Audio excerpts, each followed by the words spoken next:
Number one pop song from the year you graduated high school. Old people complaining about the music these days is a trope for a reason. It's been happening for as long as music has been on the radio. The fact is, the music we fall in love with as teenagers stays with us for the rest of our lives. A New York Times analysis of Spotify data found that the most influential age for one's musical taste is 13 for women and 14 for men. At that formative moment, music just means more. Each of those songs becomes linked with events that feel monumental: first dance, first kiss, first beer, first love.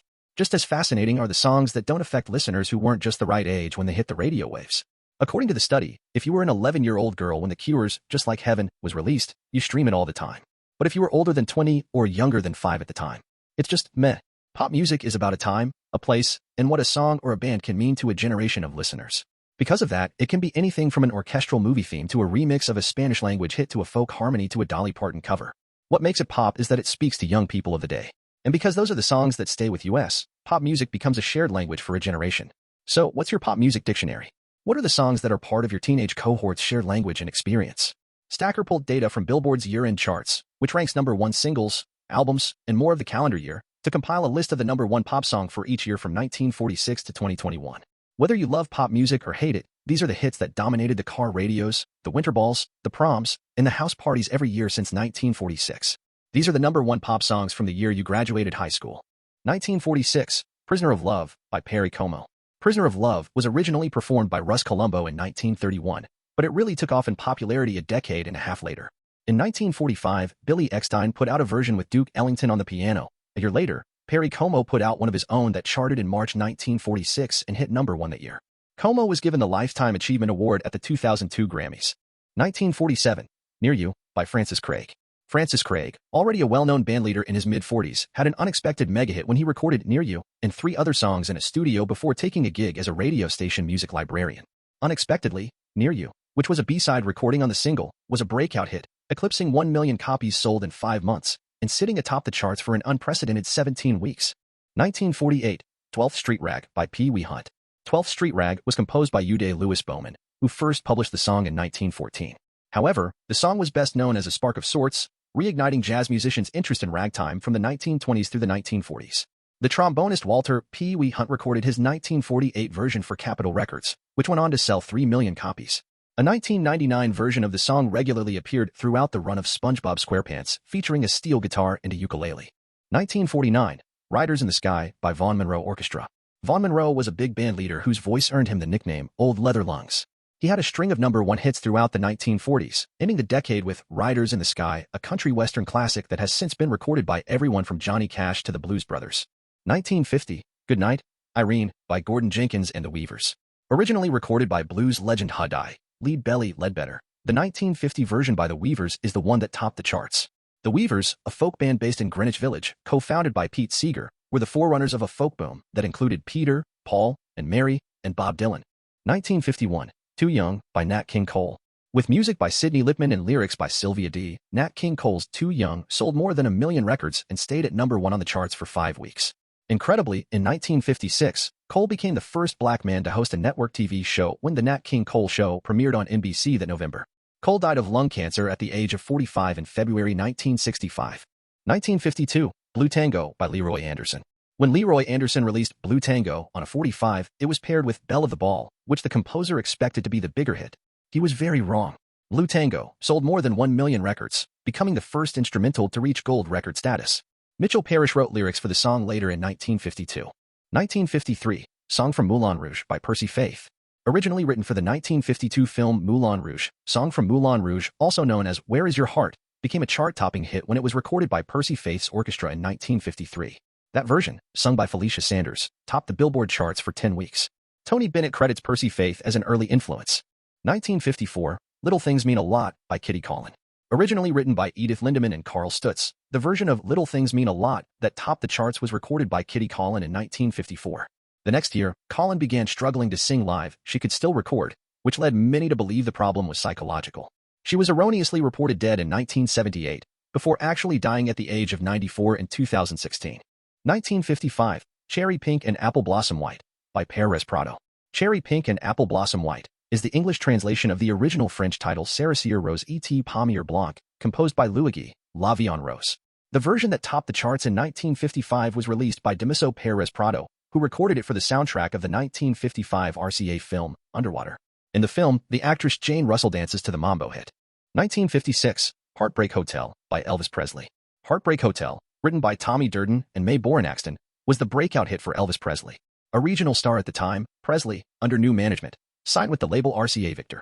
In January of that year, he recorded the track that would go on to change pop music forever. When he appeared on CBS's stage show at the end of the month, the record took off and earned Presley a spot on Milton Berle's show in April. With Berle's backing, Heartbreak Hotel hit #1 on the Billboard charts. 1957, All Shook Up by Elvis Presley. In March of 1957, Elvis Presley released a single ahead of his second feature film, Loving You. On the B-side was a cover of the Ink Spots' That's When Your Heartaches Begin, and on the A-side was All Shook Up, composed for Presley by Otis Blackwell. The single was a hit, selling 2 million copies and spending 8 weeks in the #1 spot on the Billboard charts. 1958, Nel Blue de Pinto di Blue Volare by Domenico Modugno. Written by Domenico Modugno and Franco Migliacci, Nel Blue de Pinto di Blue, better known as Volare, to Fly, topped the charts for 5 weeks and went on to win the first ever Grammys for Record of the Year and Song of the Year. The ballad was Italy's entry into the European Singing Contest, Eurovision, in 1958. To date, the original Italian and many translations of the song have been sold a combined 22 million times. 1959, The Battle of New Orleans by Johnny Horton. Incredibly, The Battle of New Orleans was originally written by Jimmy Driftwood, an Arkansas-based high school principal who wrote songs to get kids interested in history. Johnny Horton recorded the song and it took off, reaching the top of the Billboard Country and Hot 100 charts. Horton died in a car accident in 1960 at just 35 years old. 1960, Theme from a Summer Place by Percy Faith. 7 years after hitting #1 with Song from Moulin Rouge, Percy Faith returned to the Billboard charts with an even bigger movie soundtrack smash hit, Theme from a Summer Place. The single, an instrumental that does not even play over the film's credits, sold more physical copies than any other in 1960 and won the Grammy for Record of the Year. It is the most popular instrumental song in history. 1961, Tossin' and Tinnin' by Bobby Lewis. R&B singer Bobby Lewis hit #1 on the charts in July 1961 with Tossin' and Tinnin', his fast-paced ode to sleepless nights thinking about the woman you love. Lewis never became a giant star, but the song lived on in the collective memory, partly because of its ubiquity throughout the early 1960s, and partly because it was featured on the soundtrack of both American Graffiti and Animal House. 1962, Stranger on the Shore by Mr. Akerbilk. It was British singer Akerbilk, not the Beatles or the Rolling Stones, that was the first musician from the United Kingdom to invade the Billboard charts in the 1960s. The jazz clarinet player's instrumental Stranger on the Shore was an unexpected hit in 1961 and 1962, and was even brought to space as part of the soundtrack of the 1969 Apollo 10 mission around the moon. The song's popularity spike came when it was used as the theme song for the BBC show of the same name. Bilk was sick of playing it by the end of his life. 1963, Sugar Shack by Jimmy Gilmer and the Fireballs. Sugar Shack was written by Keith McCormick, who also gave his Aunt Faye a credit because they refined the lyrics over breakfast together.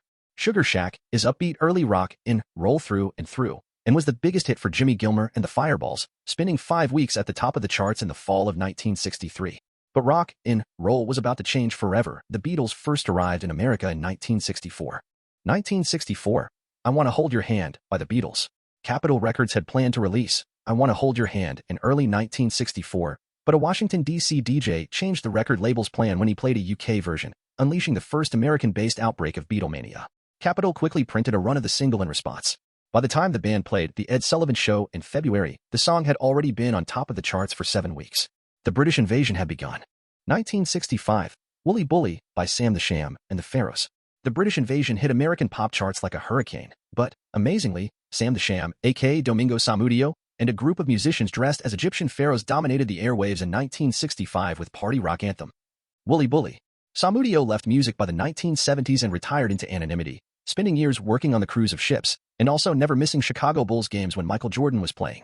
The song was sung by Sean Penn as Spicoli in Fast Times at Ridgemont High, by Meryl Streep and Ricky Flash, and is used to great effect in Stanley Kubrick's classic Full Metal Jacket.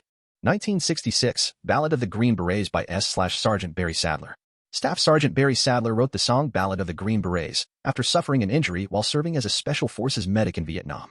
With the help of author Robin Moore, Sadler was given the chance to record the song, which became an underground hit within the military and was released by RCA in 1966. The single sold 2 million copies during its first 2 weeks on the market, and Sadler, who may not have been quite as squeaky clean as the military would have liked, was seen as a patriotic symbol while performing his song on The Ed Sullivan Show. Thanks for watching. Hit that like button, subscribe, leave a comment, share the video. See you in the next one.